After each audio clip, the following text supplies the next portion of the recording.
অৰুণোদয় ৰাষ্ট্ৰীয় বিদ্যালয়ত প্ৰয়াত প্ৰতিভাৱান শিল্পী সমীৰণ দাসলৈ শ্ৰদ্ধাঞ্জলি অনুষ্ঠান। শনিবাৰে নিশা 17 নম্বৰ ৰাষ্ট্ৰীয় ঘাইপথত দক্ষিণ কামৰূপৰ বিজয়নগৰ আৰক্ষী চকীৰ অন্তৰ্গত ৰাজাপুখুৰী বিষ্ণু মন্দিৰৰ সমীপত সংঘটিত হোৱা এটি ভয়ংকৰ পথ দুৰ্ঘটনাত প্ৰাণ হেৰুওৱা নহিয়া গাঁৱৰ উদীয়মান বাদ্যযন্ত্ৰী শিল্পী সমীৰণ দাসৰ আত্মাৰ সদগতি কামনাৰে দক্ষিণ কামৰূপৰ আগশাৰীৰ ব্যক্তিগত খণ্ডৰ বিদ্যালয় অৰুণোদয় ৰাষ্ট্ৰীয় বিদ্যালয়ত সোমবাৰে অনুষ্ঠিত কৰা হয় এক শ্ৰদ্ধাঞ্জলি অনুষ্ঠানৰ।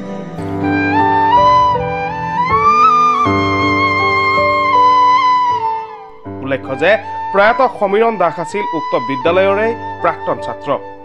সমীৰণৰ এই আকস্মিক মৃত্যুত শোকত ম্ৰিয়মান সমীৰণৰ পৰিয়ালৰ লগতে দক্ষিণ কামৰূপৰ শিল্পী সমাজ, শোক সন্তপ্ত নহিয়াবাসী।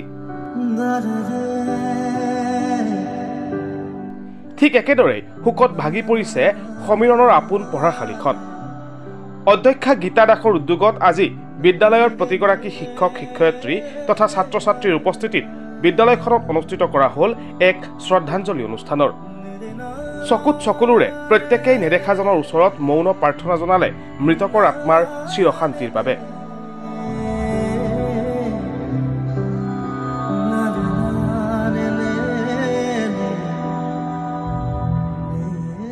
News desk report, Assam news 365।